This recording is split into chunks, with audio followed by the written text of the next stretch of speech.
Olá pessoal, começando mais um episódio do Fala Advogado e no episódio 5 nós recebemos a Paula Belmino e conversamos sobre o início da advocacia, né? Então, como dar os primeiros passos. No episódio de hoje vamos conversar com alguém um pouco mais experiente que vai nos ajudar a entender como buscar uma carreira sólida e duradoura nesse mercado tão competitivo, né, que é a advocacia. Então seja bem-vindo, Thales Vinícius. Por favor, se apresente aí, diga de onde você é, o que você faz. Pode ficar aí à vontade. Ô, Leonardo, muito obrigado, meu amigo. Obrigado pelo convite. Quero dar um forte abraço aqui para todos e todas que estão nos ouvindo. Meu nome é Thales Vinícius, sou advogado há 11 anos, tenho uma atuação predominante na seara do direito público, atuo também na área de direito de família, sucessões, direito eleitoral, dentre outras áreas. Atualmente eu também estou ocupando o cargo de secretário-geral da OAB. Estou aqui para participar desse momento bacana. Desde já parabenizo a iniciativa e com certeza nós vamos ter um bate-papo muito legal. Show! E meu colega de bancada hoje é um jovem advogado, Paulo Henrique Oliveira. Por favor, se apresente aí. Boa tarde, Leonardo. Boa tarde, Thales. Obrigado pela oportunidade e é um prazer participar desse bate-papo. E como você bem falou, sou um jovem advogado, acreano, que iniciou a carreira há 6 meses. Uma carreira aí em fase embrionária. Bom, muito legal essa dinâmica, né? Porque aqui eu também, né, sou jovem advogado. Você aí que está nos escutando, né, já tem acompanhado aí os outros episódios, já deve estar cansado de saber quem eu sou. Deve estar cansado aí da minha voz. Mas é isso aí, eu também sou jovem advogado, né? Faço parte lá do CRB Advocacia, a firma de advocacia que mais cresce no Brasil. E aí vamos lá, né? Vamos lá mais para mais um episódio aí, super especial. E a ideia realmente é fazer um contraponto, né? Para ver se a gente só falou besteira lá no episódio 5 ou se realmente a gente tinha alguma razão naquilo tudo. Bom, iniciar na advocacia já é um grande desafio, mas manter-se de forma sólida e perene nesse mercado cada vez mais concorrido me parece um desafio ainda maior. Então, Thales, que já para a gente iniciar, como é que foi? Leonardo e Paulo, meus amigos, a minha carreira eu sempre gosto de usar um termo. A minha carreira tudo começou naturalmente. Foi acontecendo, eu era sempre do público. Antes de terminar a universidade, eu tinha passado do concurso do IFAC, Instituto Federal do Acre. Estava aguardando para ser chamado, e aí, antes disso, passei na OAB, comecei a pegar um caso ou outro, mas eu exercia também um cargo de assessor na PGR. Quando eu realmente, assim, tomei essa decisão de começar a advogar, eu fui chamado para o IFAC. Aí eu dei uma pausa, comecei a trabalhar lá no Instituto, e só fiquei 3 meses. Fiquei 3 meses e pedi exoneração. Na época não foi muito bem recebido, porque, né, assim, pela minha mãe, pelas pessoas, pelos amigos, poxa, como é que você troca um cargo efetivo, né, no órgão federal por uma vida que você não sabe nem como vai ser? Foi algo para mim que foi uma decisão muito difícil, mas na época eu não era casado, não tinha filho, então até que, né, não foi algo tão surpreendente assim. E comecei a advocacia, eu costumo dizer, Leonardo, que eu fazia uma advocacia delivery. Como eu não tinha escritório, eu entregava os meus serviços para todo mundo que precisasse. Eu ia na casa das pessoas, eu encontrava em algum outro lugar, e é engraçado que as pessoas perguntavam assim, cara, mas onde é que eu tenho escritório? Eu falava, rapaz, é porque o meu escritório está em reforma, eu sou muito alegre, a tinta está muito forte, eu tenho um problema de rinite, o que é verdade, né? O que não era verdade era parte do escritório. Mas eu posso ir ao seu encontro. Então eu já atendi, me lembro uma vez que foi um atendimento muito bacana, eu atendi o então presidente da Câmara de Vereadores de um município lá no sofá de casa. Caraca. Ele estava em Rio Branco, falou, não, vamos ter um escritório agora. Eu falei, olha, eu não estou no escritório, estou em casa, que eu tirei uma folga. Ai, gente, foi... Então, assim, o meu início, para vocês terem uma ideia, eu já cheguei a atender até no Palácio da Justiça. Tinha uma biblioteca lá no Palácio da Justiça, eu levava meu notebook para lá, e foi lá que eu descobri onde o Friale fica. O Friale, ele fica lá, fazendo as previsões dele, lá com o notebook dele. E eu ficava ao lado do Friale, e eu fazia as petições, advogava muito, eu já tinha começado a advogar em Tribunal de Contas, então lá o processo era físico, então eu levava na sala da OAB ou em outro lugar para imprimir a petição, mas trabalhava lá e cheguei a atender cliente lá, também nessa sala. Então, assim, o começo realmente ele tem...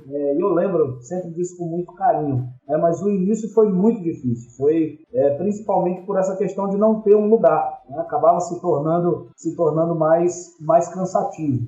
E claro, que o início eu não era ninguém dentro da advocacia. Então, foi algo que até eu me consolidar, até as pessoas entenderem que eu era advogado, demorou um pouco, né? Foi difícil, mas eu acredito que todas as dificuldades que eu tive nesse início de carreira, elas acabaram me forjando, né, para o longo dessa caminhada aí. E é interessante que esse período inicial da carreira, ele traz essa angústia mesmo, né, pro jovem advogado, que ainda não tem um espaço físico para atender. Claro que hoje facilitou um pouco, né, em relação aí que nós temos lá o escritório compartilhado, né, aqui da nossa seccional, que ajuda bastante, né? Mas realmente essa angústia de dizer que o escritório está em reforma, eu já dei essa desculpa também, e até bem recente, né, porque nós saímos, né, do ponto anterior, no qual tínhamos nosso escritório, e deu uma confusão para o local novo que nós iríamos se mudar, acabou não dando certo no local que já estava tudo certo, né, só para alugar e tal, só entrar, acabou não dando certo, a gente teve que procurar outro lugar, e aí passou um bom tempo sem nós termos um espaço físico para atender, então a gente sempre dava essa desculpinha assim, ei, rapaz, tá em reforma lá, um novo espaço e tal, e a gente levava os clientes lá na sala de reuniões da OAB, que quebrou um galho danado nesse período. Então, sim, é interessante, é legal esse relato, Thales, que é quase um testemunho, porque é como você está falando, parece que a maioria de nós iniciantes passam por essa experiência de não ter um local para receber seu cliente, porque na verdade o primeiro cliente ele aparece antes daquilo que você imagina, né? E quando ele aparece, você está preparado, né? E aí fica nessa angústia, e agora? Hoje eu vou atender, né? Mas outro ponto que eu achei interessante da tua fala, Thales, é que a advocacia ela é uma decisão, ela é uma escolha, né? Você tinha um cargo efetivo, né? No Brasil, onde as pessoas buscam a cada dia mais um cargo público, você abrir mão dele para seguir na advocacia demonstra que sim, a advocacia ela precisa ser, para ela ter futuro, ela precisa ser de escolha. Você tem que ter isso como um objetivo na sua vida, caso contrário, parece que não tem muito como funcionar. Então, antes de tudo, precisa ser uma escolha, né? E isso que você falou deixa isso muito claro para a gente. É verdade. E assim, complementando, é claro que cada um tem a sua história, né? Então, assim, nós começamos da mesma forma porque nós não temos a honra, o privilégio de ter uma família que já é da área. Porque tem colega que começou a advogar na mesma época que eu, até tirou a AB um pouquinho depois de mim, mas que já começou com o escritório montado, já começou com uma carteira de cliente. Por quê? Porque a família já tinha essa estrutura, né? Então é claro que o caminho dele, em comparação com o nosso, vai ser um pouco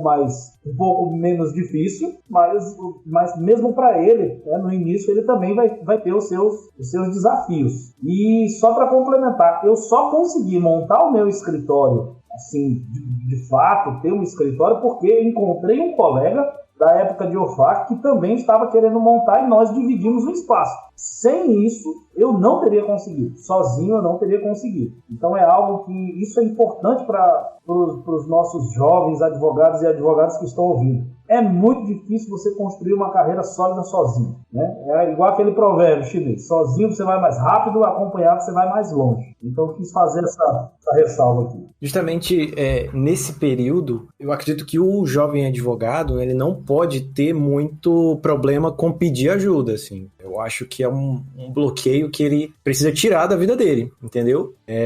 Assim, nesse período, nós, inclusive, pedimos até emprestado o teu escritório lá para conseguir atender o cliente, tal. Você cedeu lá, muito gentilmente, né? E salvou o dia, né? A gente conseguiu fechar até contrato daquele dia. E eu acho que é uma das coisas que faz um diferencial danado, né? Você entender que você não tem como dar conta de tudo, né? Você não é o super-homem, e que se você não se propõe a buscar ajuda quando você precisa, o caminho ele fica mais tortuoso, assim, fica mais difícil. Não é impossível, né? Mas ele fica um pouco mais difícil, né? Com certeza. Cara, isso que você falou sobre vantagens competitivas é um ponto muito interessante, porque tem muita gente, muito colega, que reclama, né? Pô, fulano saiu da faculdade, já entrou direto lá na banca top, lá já tá ganhando bem pra caramba, já tá pegando uns processosão lá, show, e a gente aqui batendo cabeça com... Cara, e é uma coisa que eu não dou muito ouvidos, porque eu não acredito muito que ficar focando nisso traz algum resultado, né? Porque, infelizmente, nós vivemos já nesses sistemas, quando nós nascemos já era assim, e existem pessoas que têm vantagens competitivas sobre outras, isso é fato, né? E a advocacia, como em qualquer mercado, também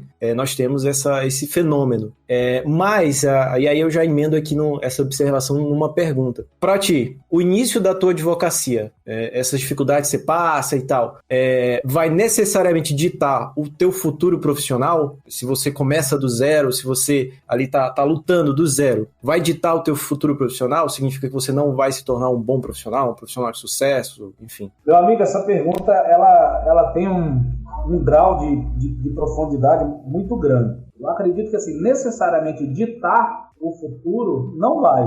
É claro que quando você começa num escritório já estruturado, quando você já tem uma família que já é da área jurídica, digamos, tem um sobrenome que é conhecido e tudo mais, óbvio que isso vai te colocar alguns passos à frente de colegas como nós que começamos do nada. Eu me lembro, cara, de um amigo grande, um dos meus melhores amigos, Daniel Luiz, ele é engenheiro civil. Quando eu comecei a advogar, ele falou assim: cara, se tu conhece o fulano de tal, e o sobrenome era o mesmo sobrenome de uma desembargadora. Falei, não, cara, não conheço. Pois é, montou escritório agora há pouco. Pô, deve ser mais tranquilo, né? Assim, ter uma mãe desembargadora e tal. Falei, pois é. E é o pessoal que tá concorrendo comigo, né? E aí ele falou, caramba, Thalitos, tu tá remando contra a maré, né, velho? Tá advogando aí com os filhos de desembargador contra essas grandes bancas. Rapaz, nesse dia eu cheguei em casa e eu chorei. Eu falei, meu Deus do céu, o que vai ser de mim? Porque realmente, a gente rema contra a maré quando a gente começa desse jeito.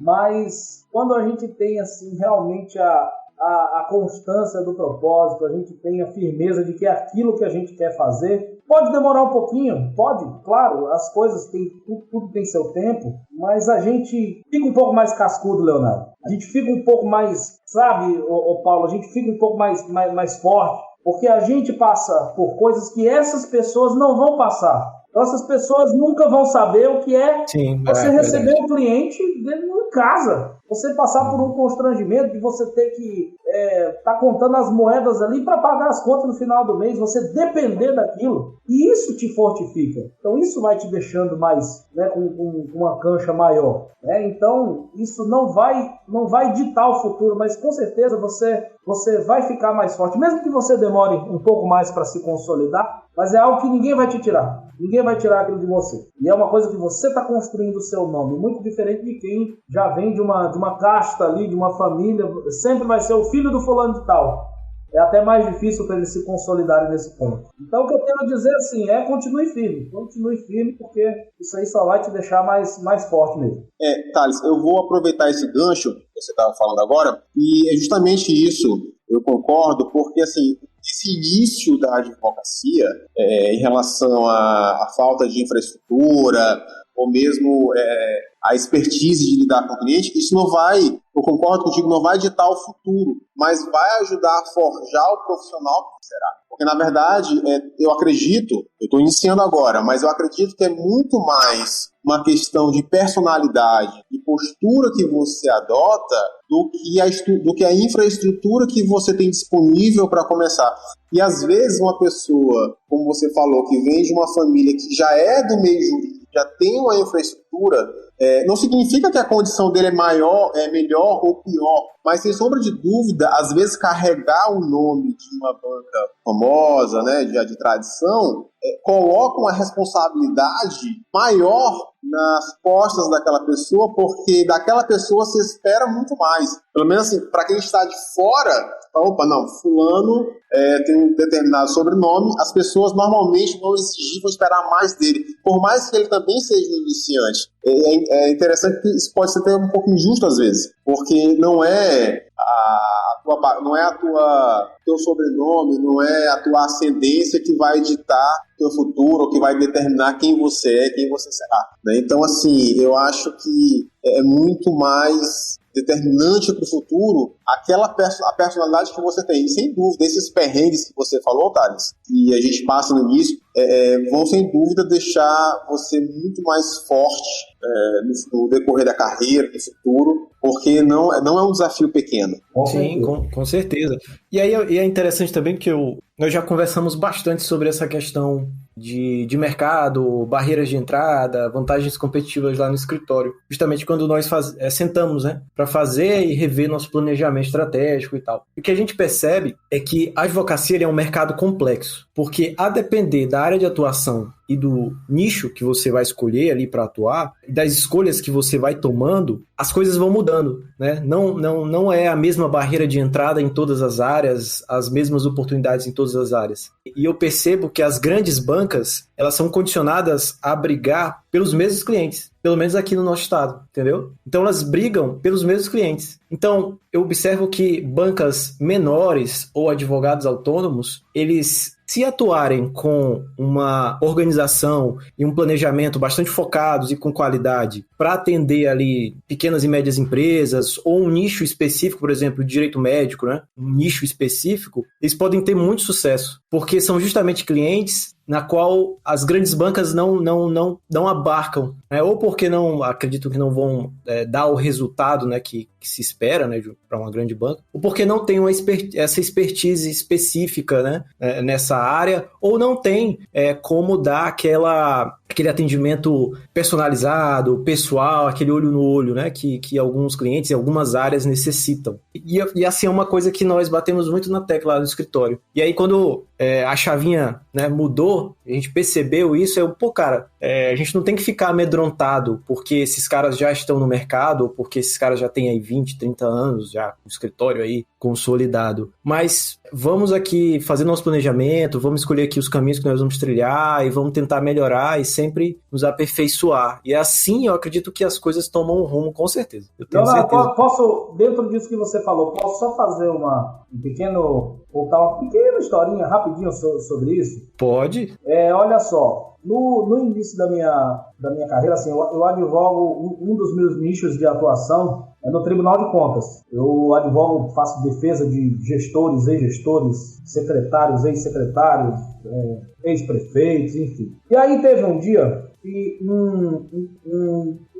quando ele era prefeito, né, de uma determinada cidade, ele tinha ouvido falar do meu trabalho, vamos fazer um contrato aqui, era processo pra caramba, geralmente assim, tem muitos processos, né, cada pessoa, principalmente ali prefeito, tem vários. Aí a gente chegou numa negociação e fechamos um contrato fixo. Eu fiquei feliz demais. Tava ali com os meus 4 anos de advocacia. Caramba, legal. Aí fizemos um contrato assim de 36 meses, que era o tempo que ele ia deixar a gestão, né? Cara, fiquei feliz demais. Fiquei feliz, né? Aí, beleza. Mandei o contrato pra ele. Aí ele não me respondeu. Aí eu falei, mas tudo bem, o cara é prefeito, né? O cara tá ocupado, tá cheio de coisa. Rapaz, aí no outro dia eu mandei só aquela mensagem marota, né? Falei, mandei o contrato, viu? Aí o cara não respondeu, aí passou uma semana, passou um mês. Falei, cara, eu não vou mais perturbar ele não, né? Então o contrato tá lá, a gente já tinha acertado tudo. Aí eu vou lá no Tribunal de Contas para ver um outro processo, que não tinha nada a ver com aquele. E por acaso, na mesa da secretária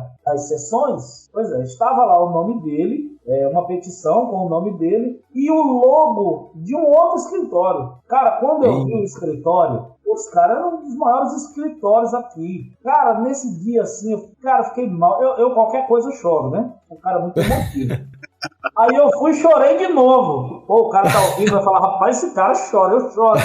Rapaz, eu fui pra casa, eu chorei, meu irmão. Falei, por por isso que ele não foi atrás de mim de novo. Ele deve ter pensado melhor, falaram com ele. Aí ao invés de ficar com um cara como eu, que, tô iniciando, o cara vai pegar uma banca de advocacia. Nossa, cara, mas eu fiquei triste. Mas é aquela coisa que a gente fica chateado e depois passa. Então, assim, hoje, 2022, pra minha alegria, hoje eu sou um dos advogados que tem mais processos no TCE. Eu só perco pro Pedraza, só que competir com o Pedraza é sacanagem, porque ele tem 30 anos de advocacia, eu tenho 11. Então, assim, aquele episódio só serviu de incentivo para mim. Realmente eu fiquei chateado, mas eu falei, bom, eu tô remando contra a maré. Eu não tenho escolha. Esses aqui são meus concorrentes. Então, se esses caras começarem a fazer advocacia de tribunal de contas, eu vou continuar. E de lá para cá, consegui foi mais clientela lá, mais pessoas. Então, essa questão de concorrência não tem jeito, cara. Não tem jeito. É igual agora no futebol, o Corinthians vai pegar o Boca Juniors nas oitavas. E todo mundo, meu Deus, eu falei, cara, não quer ser campeão? Então tem que ter qualquer um. Se fosse Palmeiras, tinha que pegar, né? Então, enfim, essa questão de competição não tem jeito, cara. É uma escolha. A gente não tem escolha. A concorrência está aí. O que é importante é a gente ter alguma coisa que seja mais interessante para que, embora você tenha aí um concorrente de peso, mas ele prefira você. Sim, esse teu relato é muito interessante mesmo, porque, cara, acontece, né? Nunca aconteceu comigo nesse nível, né? Eu já descobri imediatamente, assim, que os caras fecharam com o outro, mas deve ser um baque danado. Meu irmão, nem me fale. Com certeza. Inclusive, acabou de cair outra lagriminha aqui, só de lembrar. E assim, hoje em dia, para jovem advogado, com áreas aí nascendo a todo momento, cara, explodindo, né, de inovação, direito digital e tal, eu acredito que se o jovem advogado ele observar essas oportunidades que vão aparecendo e tentar realmente se destacar, e persistir, é claro, acho que persistência é a palavra nesse podcast, com certeza, atinge o sucesso. Atinge o sucesso, sim. Não, pra você perceber, tem uma área aqui no Acre que ninguém atua. Praticamente quase ninguém atua, né? Que é registro de marcas, proteção e defesa de marcas e patentes, propriedade intelectual. Verdade. Foi uma demanda, eu recebi uma demanda de uma cliente que eu poderia simplesmente ter ignorado, porque na época eu trabalhava muito com trabalhista. Eu comecei advogando muito em trabalhista, né? Foi o que eu escolhi no início da minha advocacia. Mas eu não ignorei. Eu peguei a demanda, não, eu vou fazer isso aí que você tá me pedindo. Eu vou atuar, sim, eu vou defender essa tua marca, a gente vai conseguir. Eu não sabia nada. Não sabia nada. Mas eu peguei, eu estudei, me aprofundei, comprei livro, comprei curso, tal, e deu certo. E aí deu certo pra ela, eu comecei a perceber, cara, ela iria contratar alguém de fora. Ela me contratou porque, por um acaso aí da vida, eu já atuava numa outra demanda pra ela, tinha feito uns contratos lá pra ela, lá pra loja dela, e calhou dela chegar em mim, e eu não ignorei essa demanda dela, olha que legal. E agora, e hoje eu já atuo nessa área, eu já tenho clientes nessa área e tal, já fiz uma ponte lá com a galera do Sebrae, e aí de vez em quando eu dou alguns cursos lá pro pessoal, e cara, e tem patente, e aqui a galera aqui do Acre, o pessoal acha que não tem inovação, que a galera não procura esse tipo de coisa, e tem muito. E a maioria dessas pessoas busca gente de fora, porque aqui no Acre, né, as pessoas ainda não enxergaram essas oportunidades. Então, talvez seja realmente só uma questão de abrir um pouco a cabeça, pensar um pouco, de se voltar. Uma coisa que a gente fala muito aqui no podcast é realmente sentar, avaliar tuas potencialidades, teus defeitos, fazer um planejamento, realmente pensar nas tuas escolhas. Porque eu digo que um planejamento mal feito ainda é melhor do que não ter um planejamento. Porque um planejamento mal feito, ele vai dar errado, mas aí tu vai olhar pra ele, beleza, vou aqui ajustar, deu errado aqui, tá meio ruim aqui, e aí você ajusta e segue. Mas é melhor do que não ter planejamento nenhum. Sem planejamento nenhum é difícil. Mas você falou das áreas de atuação, as tuas áreas de atuação do início, elas são diferentes das áreas que você trabalha hoje em dia? Aquilo que você atuava no início é o mesmo que você atua hoje em dia? Leonardo, incrivelmente, sim. Apesar desse meu começo meio naturalmente, mas eu acabei consolidando essas áreas. Porque o que eu pensei? Aí foi algo, não foi muito planejado, né? Foi algo mais de feeling. Eu passei a minha vida inteira, os meus estágios, fui servidor público na PGE, na Fundação de Cultura Elias Mansur, sempre trabalhando com direito público, processo administrativo disciplinar, com processos envolvendo a contratações públicas, a Lei 8666 e convênios, sempre nessa área do direito público. Aí eu vou advogar nessa área, eu vou ficar nessa área, que é uma coisa que eu sei fazer. Então, eu comecei a advogar para os servidores públicos contra a administração, que é uma área que eu atuo até hoje. Então, eu advogo para sindicato, por exemplo, de servidor público. Volta e meia a gente tem demandas, né? Algumas coletivas, outras individuais, que a gente tem que lidar com uma legislação de pessoal. Sou consultor jurídico de uma fundação de pesquisa que também tem toda essa área de atuação, né, de convênios, de lei de licitações. Né? Então é claro que de lá para cá a gente agregou alguma outra área, né? A área eleitoral, por exemplo, que foi surgindo na minha carreira. Hoje eu tenho uma boa atuação. E sempre uma pergunta, Leonardo, que as pessoas falam, o advogado no início, ele tem que pegar de tudo, ele acaba pegando de tudo. E é verdade. Às vezes a gente pega uma demanda e por exemplo, a área penal. Tem muita gente que acha que eu atuo na área penal, mas eu não advogo. Mas eu tentei advogar. Aí eu comecei advogando, teve uma causa que foi sensacional. Peguei a causa, aí fui pesquisar, né, sobre o cara. A pessoa queria entrar com uma revisão criminal e o apelido do cara que estava sendo julgado, que estava condenado, era Pé de Cão. O cara era conhecido, não era pelo nome dele, era o Pé de Cão. E nessa época eu até brinquei, porque tinha um amigo meu que ele advogava para um cara que o apelido era Diabo Loiro. Eu até falei, olha, cara, devem ser parentes, né? Deve ser filho de Satanás. E aí, cara, eu peguei, vi o Pé de Cão, o que ele tinha feito no processo. Falei, foi a mãe dele que veio me procurar. E a mãe, meu Deus, meu filho não fez nada e tudo mais. Eu falei, rapaz, eu não vou ser advogado do Pé de Cão, não deu. Advoguei ainda em algumas causas de juizado criminal, mas realmente foi algo que eu não consegui me adaptar. Né? Foi algo que não consegui. Mas, e lógico, o meu primeiro processo da minha vida, minha primeira audiência como advogado, foi na separação da minha mãe, do segundo casamento. Foi sensacional. Olha só, eu tenho um probleminha de boa memória. Foi no dia 20 de maio de 2011. Nunca me esqueço. Nós tivemos uma audiência, aí estava lá, né? E aí, imagina o constrangimento. Eu lá com o marido dela, que poxa, conviveu vários anos com a gente, deu pra gente de presente dois irmãos maravilhosos que eu tenho, que eu amo. E aí, de repente, a gente tá lá, se enfrentando na audiência, e ele lá.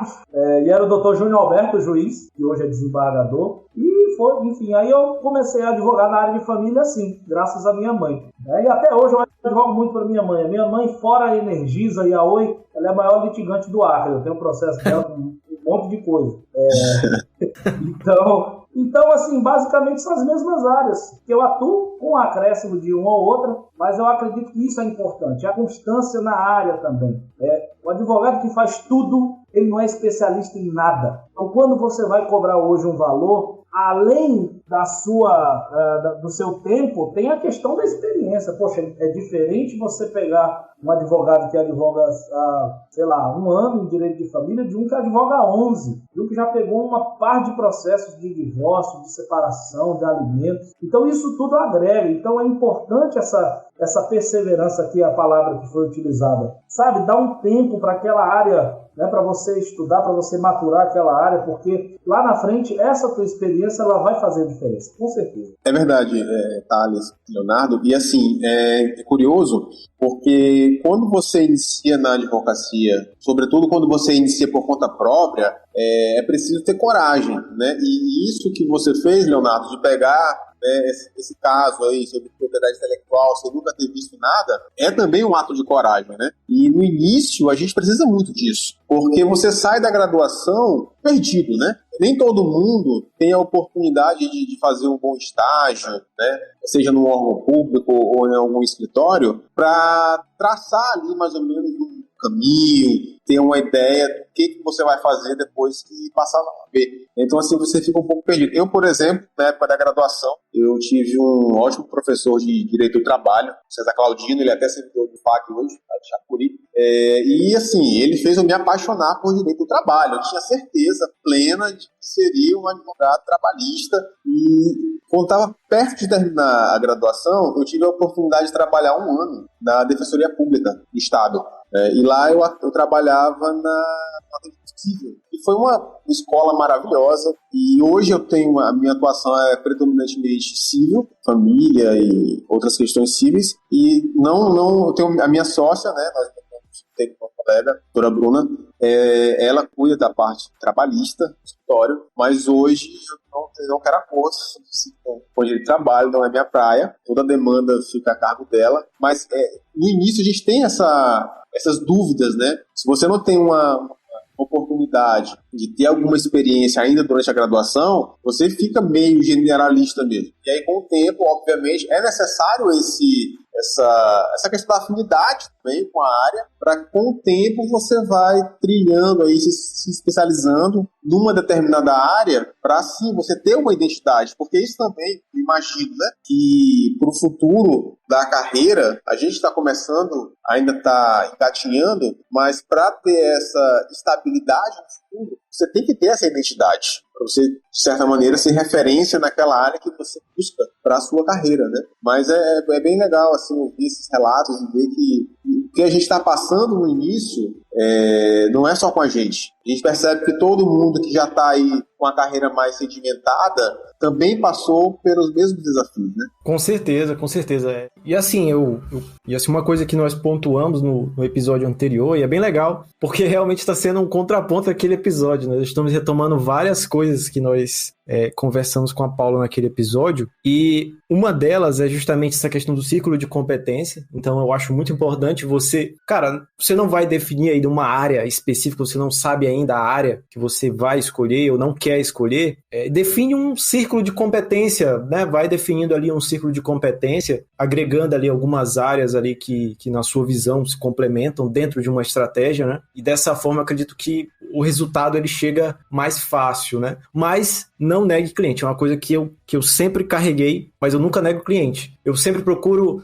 não atuo em criminal, não faço júri, fiz apenas um júri na minha vida para nunca mais, e olha porque eu consegui absolver o cara saiu solto, mas não é algo que me traz alegria, felicidade da minha vida, né? É algo que eu me sinto bem, não me sinto realizado. Mas eu tenho um sócio top que atua, né? Que atua em criminal, que atua nessa área, e eu não nego cliente, né? Sempre a gente atende em conjunto ali, eu dou uma direcionada para ele, e dessa forma a gente vai caminhando. Então, buscar parcerias, buscar pessoas, né, que já tem uma certa afinidade numa área, é muito importante. Você vai aumentando você não deixa seus clientes na mão. Assim, quando chega cliente para mim dizendo que tinha um advogado e o advogado disse que infelizmente não atua nessa área e não indicou nenhum cliente, eu digo, minha nossa, cara, por quê? Não faz sentido. Para mim isso não faz sentido, é uma coisa que não consigo entrar na minha cabeça, mas sei lá, sou jovem ainda, tenho muito tempo ainda para aprender, talvez seja algo futuro. Mas, bom, é basicamente isso, sobre círculo de competência e coragem com um misto ali de responsabilidade. Então, se não sabe, procura alguém que sabe, tenta formar ali uma parceria e tal. E se você não sabe, mesmo assim vai atuar, seu cliente ele precisa estar ciente disso, né? Claro que quando eu peguei lá a minha cliente sobre propriedade intelectual, minha primeira cliente de propriedade intelectual, eu avisei, não sei nada disso aqui, vou estudar do zero e aí eu trago aqui um plano de ação para a gente lidar com essa demanda, e aí você escolhe, você vai querer ou não. Se você quiser, você está assumindo aí a responsabilidade, e assim a gente foi, entendeu? Então você precisa ser muito verdadeiro consigo mesmo e com o seu cliente. Eu acho que dessa forma o sucesso vem, tenho certeza. E aí, Thales, uma pergunta, que é exercício de futurologia. Como é que você enxerga a advocacia aqui no Acre, Brasil, enfim, nos próximos anos? Você acha que vai ficar igual, que só vai aumentar o número de advogados mesmo, mas fora isso não vai mudar muita coisa? Ou não? Você enxerga alguma mudança, alguma questão aí que você está observando? Meu amigo, assim, eu acredito que tudo agora pós-pandemia, tudo ainda é muito incerto, né? Nós temos ainda algumas questões que a gente precisa refletir sobre essa questão da virtualização total dos processos, é algo que me preocupa muito, principalmente com o jurisdicionado e com advogados que estão lá nos lugares mais longínquos, né? Aqui mesmo a gente tem uma dificuldade com a internet. Imagina quem está lá em Marechal Tamatur, quem está lá em Manso Lima. Me preocupo muito com esse fechamento de comarcas pelo Tribunal de Justiça, embora eles tenham fundamentado, mas nós até já estamos, né, tomando providências, né,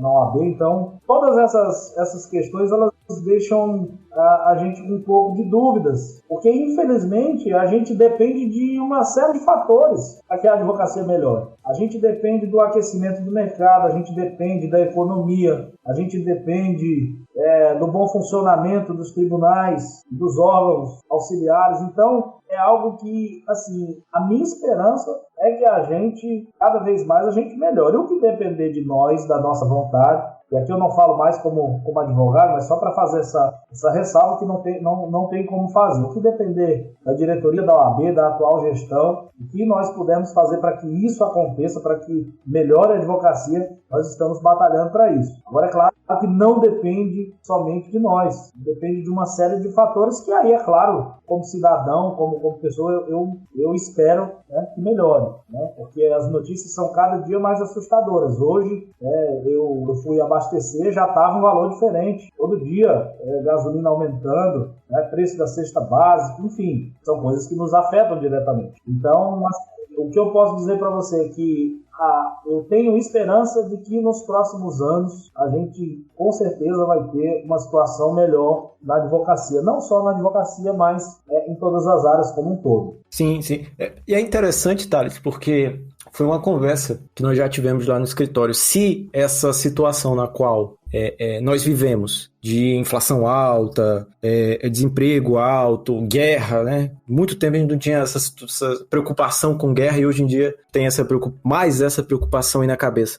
Será que isso também não é um ponto que beneficia, pelo menos eu vejo que beneficia algumas áreas? Por quê? Aí minha tese, né? É minha tese. Vou explicar aí minha tese, pode estar errada. As pessoas, elas vão buscar advogados com uma frequência maior, justamente para não perder, porque elas estão sentindo muito forte, né, no bolso, na inflação alta e tal, ou para tentar ganhar mais, entende? Para tentar ali, como a situação está difícil, então elas enxergam, né, nos serviços de um advogado, enfim, elas não deixam para lá, porque quando a situação ela tá muito boa, tá muito tranquila, confortável, acontece um problema, deixa para lá, isso aí, só dor de cabeça. Mas eu percebo que quando a coisa tá um pouco mais apertada, tá um pouco mais ali, as coisas estão um pouco mais difíceis, as pessoas tendem a não deixar para lá com uma frequência tão alta, entende? Vocês estão conseguindo me compreender. Mas, claro, isso tem um limite, né? Uma economia ruim por muito tempo afeta todo mundo, né? Então, até advogado vai junto também. Sim.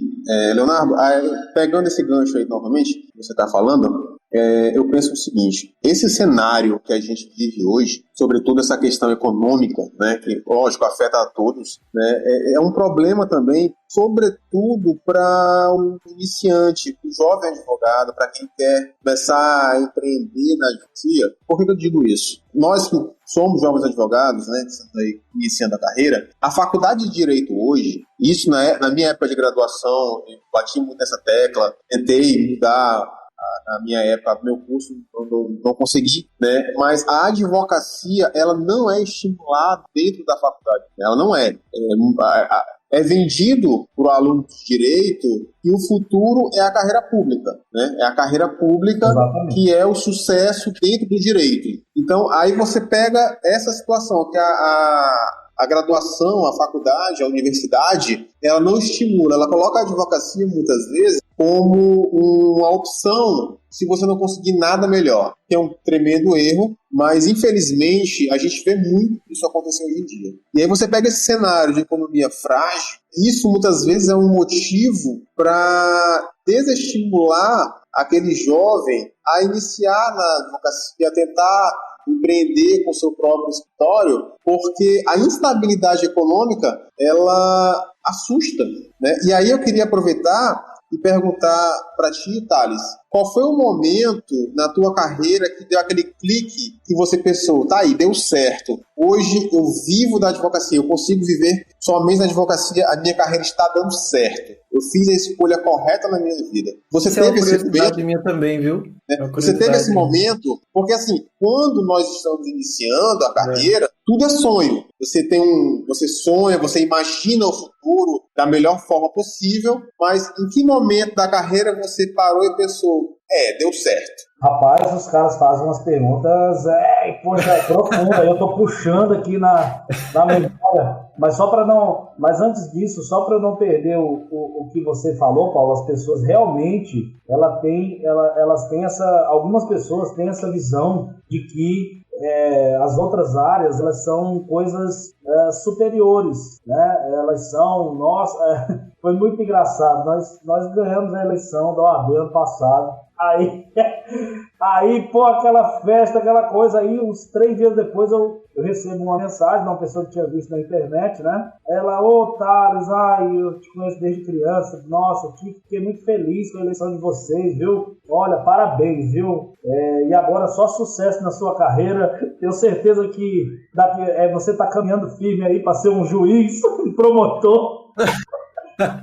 Eu falei, meu Deus do céu, será que essa mulher não entendeu que eu não tenho vontade de fazer isso, gente? Então, legal, vou disputar a eleição da OAB, poxa, show de bola, agora eu vou fazer um concurso para promotor. Não tem sentido o negócio dele.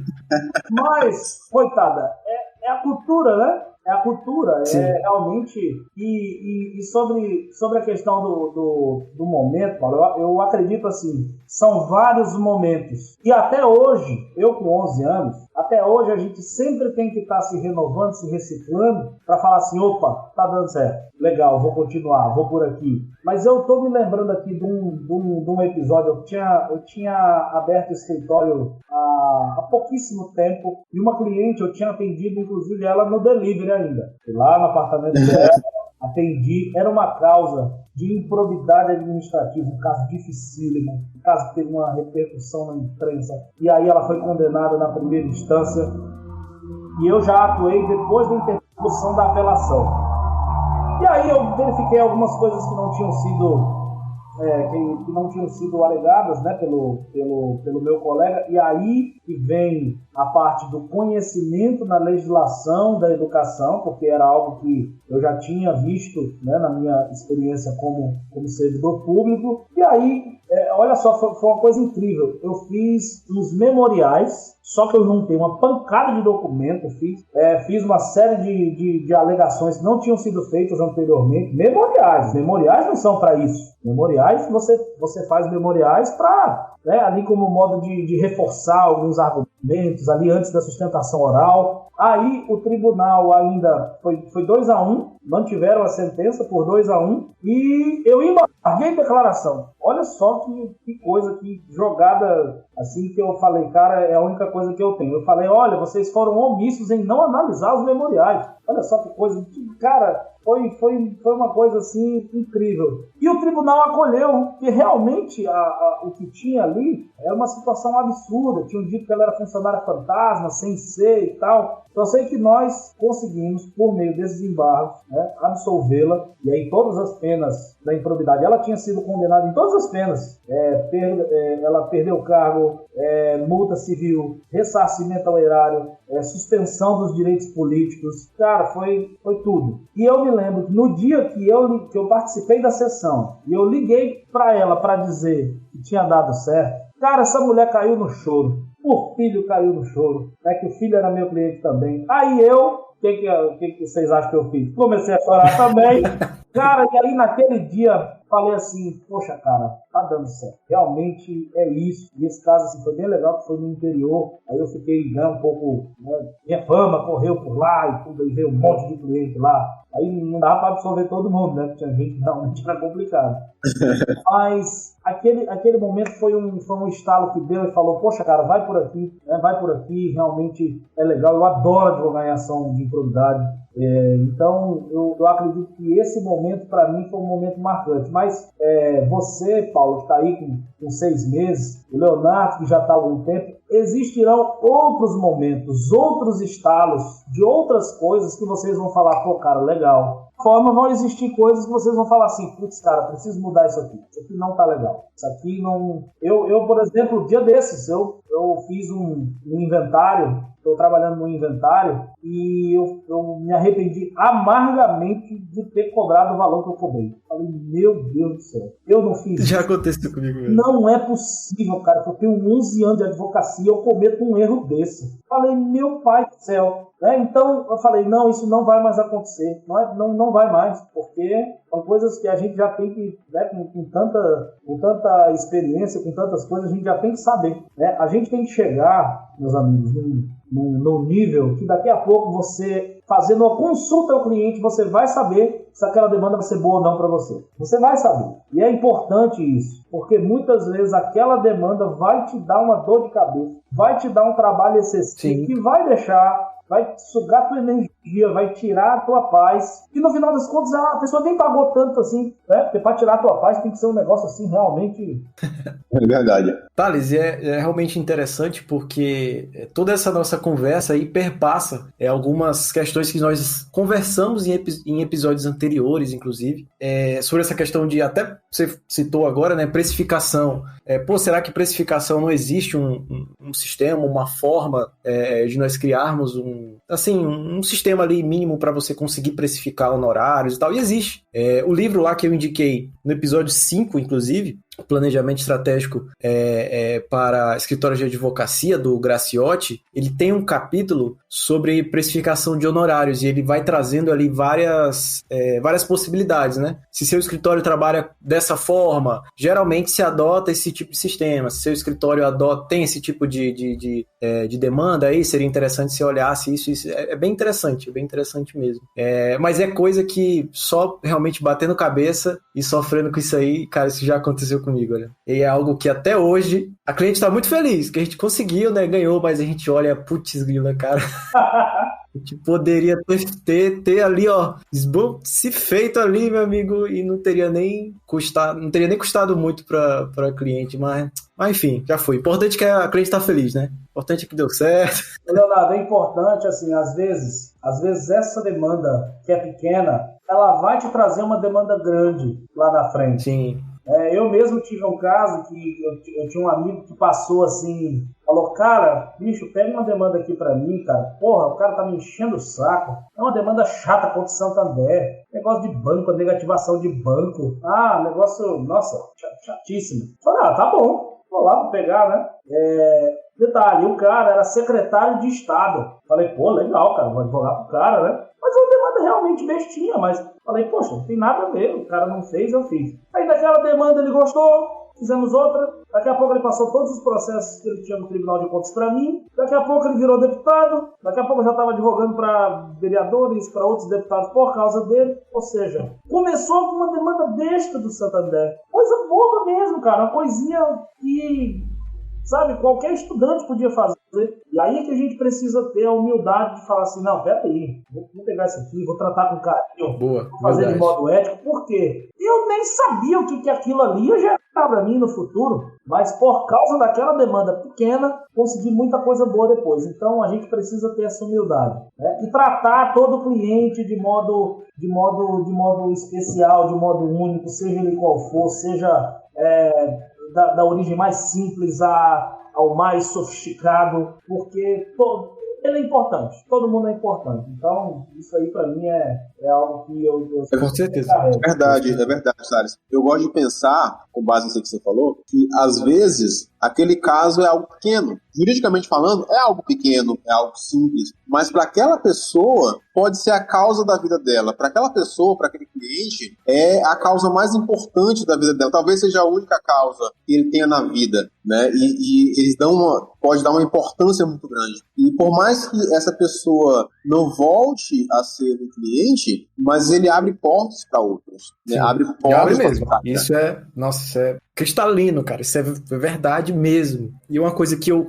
Cara, eu falo muito lá no escritório, já sou chato, cara. Eu sou chato, né? Que não existe demanda chata, não existe cliente chato, não tem isso, cara. Existe cliente, existe demanda, ponto. Se você, não gosta, aí é uma coisa sua, você não gosta de atuar nessa área, você não gosta de atuar nessa demanda aqui específica, você daí não tá batendo santo com o cliente, né? Porque às vezes acontece mesmo. Então, isso aí é uma coisa, mas você jogar essa culpa pro cliente, pra demanda, não é legal. Não é legal. Porque eu vejo alguns advogados reclamando de cliente, isso me dá uma angústia, cara. Isso me dá uma... Quando é meu amigo, eu falo. Assim, eu falo mesmo. Cara, para com isso, cara. Pô, teu cliente e tal. Essa demanda aí, como você falou, Paulo, pode ser a demanda da vida do cara. Pode ser algo importantíssimo para ele. Exatamente. E você aí tá reclamando que tá ganhando pouco e tal. Então o problema foi contigo, que não conseguiu identificar realmente o valor adequado para cobrar, não fez um bom contrato, e aí o problema foi contigo. Mas não adianta jogar isso pro teu cliente, né? Não, ele é cliente. Com certeza. Ontem, tá aí, cara,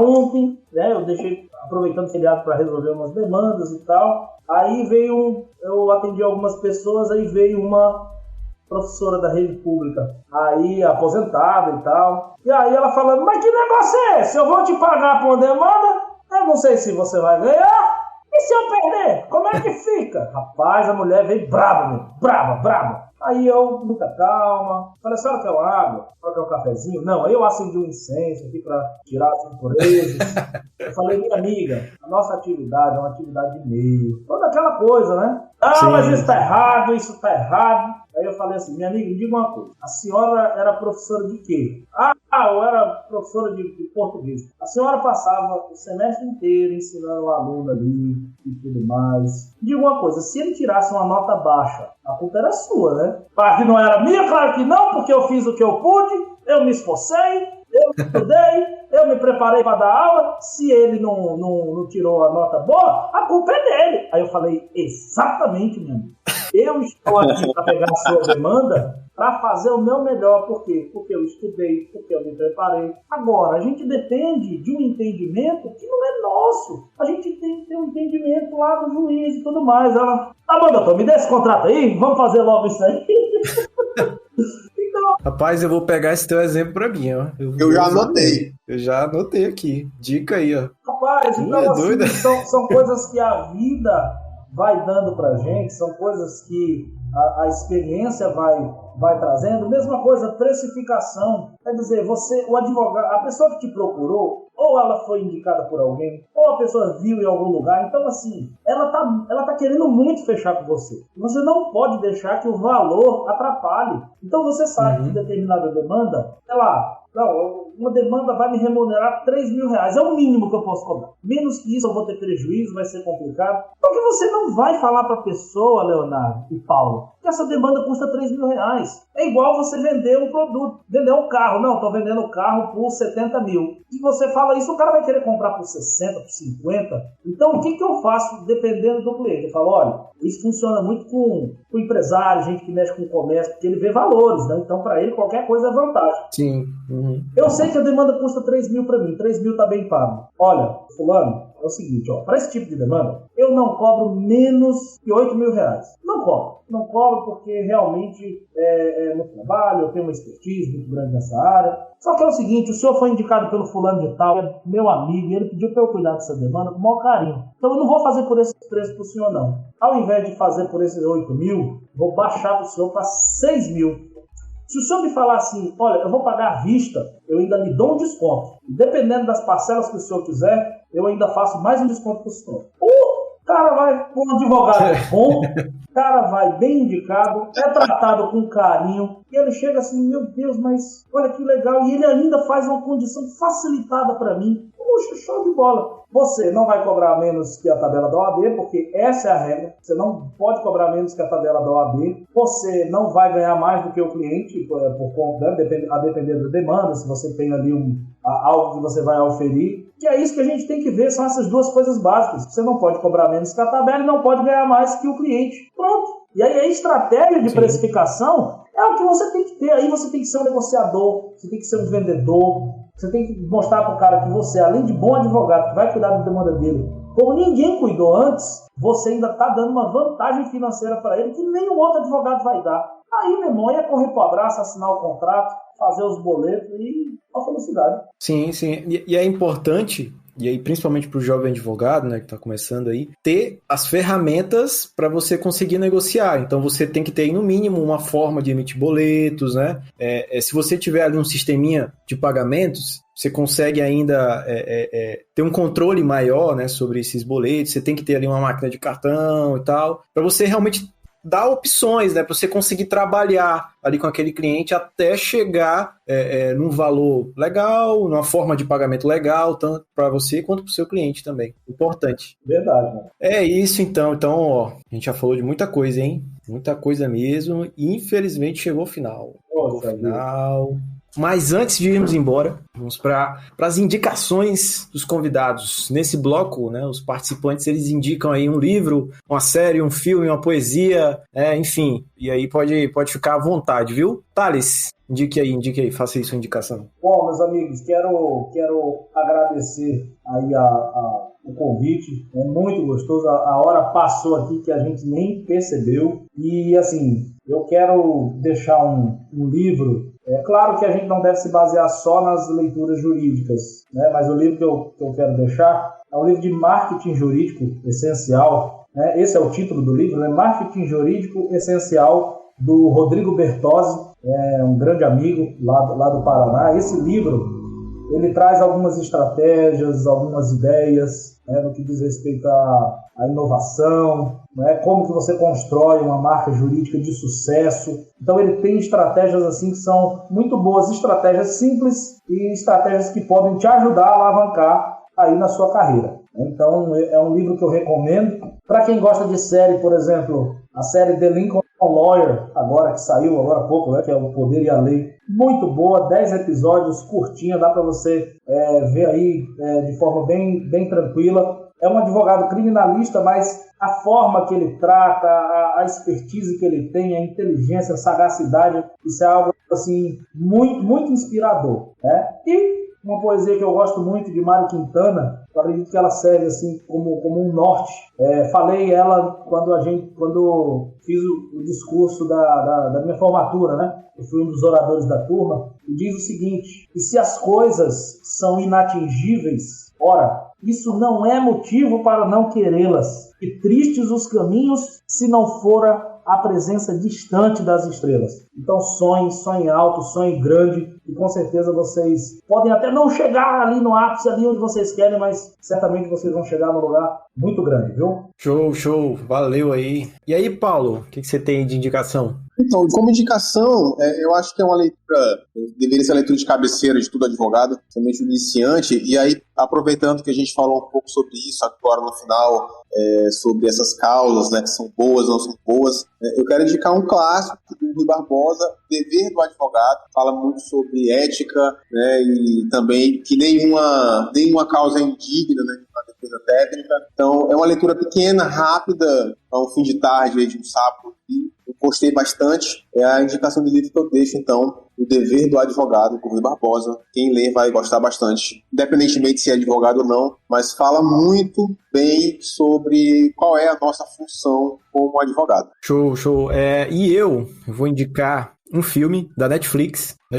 Porque da última vez eu indiquei uma série da Apple TV, aí vieram reclamar comigo, né? Quem é que tem Apple TV, meu amigo? Dê alguma coisa da Netflix. Pronto, um filme da Netflix chamado Whiplash. Vocês já assistiram Whiplash? Não, vou assistir hoje então, é bom? Vou assistir hoje. Já assistiu, Thales? Não assisti. É sobre o baterista, né? E tal. Whiplash, isso, o cara é um baterista, e um baterista aí de jazz, né? O cara toca jazz. Difícil pra caramba, não sabia como isso era tão difícil. Eu achava que advogar era difícil, mas tocar jazz na bateria meu Deus do céu. Mas o cara, ele escolhe isso pra vida dele, ele acha que ele tem um dom, ele acha que ele tem um talento, e ele vai ali pra uma escola pra aprender a tocar melhor, enfim, pra se tornar aí um destaque, né? E ele acaba encontrando um professor, né, bem, pra não falar a palavra, né, um professor bem carrasco, né? E o cara realmente, literalmente, tira sangue dele, porque o cara tem umas passagens assim dele tentando tocar bateria e tal, e o cara vai ali até as últimas últimas, e ele não consegue, ele não acerta, mas chega o momento que ele acerta, né? E aí eu dou se leve spoiler, né? Chega o momento que ele acerta, e quando ele acerta, meu amigo, você fica, é isso, é tetra! É um filme bem emocionante, bem legal, assim. Se você acha que sua vida tem muito desafio, assista esse filme, porque, meu amigo, você vai sair outra pessoa. E eu vou indicar outra série da Apple TV, porque eu sou você assim. é muito elitista. E aí, pra desafiar aí quem tá recordando. Que é uma série top. Mas assim, eu só indico porque é top, cara. Nossa senhora. É uma série chamada Ruptura. É uma série nova, recente, que é basicamente a premissa. Eu só vou falar a premissa da série, não vou contar a história dela, dar spoiler não, que é importante você não saber de nada. E se você trabalhasse em um local e todas as suas memórias aí da sua vida social e a sua vida de trabalho fossem diferentes? Você vai pro trabalho e você não lembra das coisas que você viveu fora do trabalho e vice-versa. Como é que você lidaria com isso? E é basicamente isso. Seria legal pra caramba. Seria sensacional chegar em casa e não lembrar dos processos. Rapaz, eu indico você assistir a série, porque os caras ficam desgraçados da cabeça. Mas é muito interessante, assim, é um negócio assim, um mistério, uma ficção ali, uma coisa assim bem que vai fazer você pensar. Você vai fazer você pensar aí com certeza. E é isso. Muitas indicações aí pra você. E aí, né, que já o fechamento, indique aí onde as pessoas podem encontrar vocês aí nas redes sociais, enfim. Bom, gente, eu tenho o Instagram, né? Então quem quiser me encontrar lá, de vez em quando eu falo umas besteiras lá, mas às vezes eu falo algo que vale a pena. Thales Vinícius Salles, né? O meu nome, TH2LS, Thales Vinícius Salles, tudo junto. E vai ser uma honra ter vocês lá. Então, pessoal, eu também estou aí nas redes sociais, né, no Instagram, principalmente. Vocês podem me encontrar lá pelo meu nome, Paulo Henrique Oliveira. Estamos engatinhando e aprendendo ainda a produzir conteúdo, mas aí é um dia após o outro, a gente vai adquirindo experiência, né, para cada vez mais produzir conteúdo aí de qualidade, informativo, para sempre dar aos nossos seguidores um pouco mais de informação a respeito do mundo jurídico. Ótimo. E você pode me encontrar lá no Instagram, eu sempre erro. leobandei.ra. Acho que eu tenho que simplificar isso aí, porque até eu erro. E não esqueça também de seguir a nossa querida CJA lá no Instagram, em @jovemadvocacia.oabac. E, claro, seguir o Fala Advogado lá no Spotify, ficar atento lá, se inscrever lá no canal do YouTube da OAB, vai sair lá também os episódios, tanto no Spotify quanto no YouTube. E vida longa aí pro nosso projeto. Muito obrigado. Valeu, Thales. Valeu, Paulo. Até mais. Valeu, gente. Valeu, amigo. Um abraço. Abraço.